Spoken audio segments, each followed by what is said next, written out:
সাথে কষা মাংসটা দেখিয়ে দিই। রাত্রেবেলায় করলাম কি এই কষা মাংস। বাবা সবই তো ধুয়ো ধুয়ো বেরোচ্ছে। এত ধুয়ো বেরোলে আবার খাওয়াতে প্রবলেম হয়। হ্যাঁ বন্ধুরা এই দেখো সবই ধুয়ো ধুয়ো। তো চলো আগে তোমাদের দাদা ভাইকে দিয়ে নিই, কষতে যাবো, আমরা আস্তে আস্তে নিচ্ছি। এই দেখো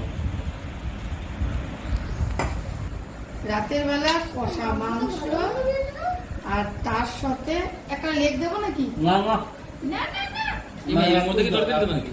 কেন এক পিস দেবো কেন? তুমি না সব সময় এরকম গন্ডগোলটা করো কেন খেতে বসে? আমি বুঝে পাই না গো। দেখো 2 পিস দিয়েছি, দেখেছো? বলে কি আমাকে 1 পিস দাও। আর এর মধ্যে কি আছে চলো দেখিনি। এর মধ্যে কি আছে? দাঁড়া দাঁড়া দাঁড়া বস হইছে না। দাঁড়া তোমার দিচ্ছি। এর মধ্যে আছে ভিআইপি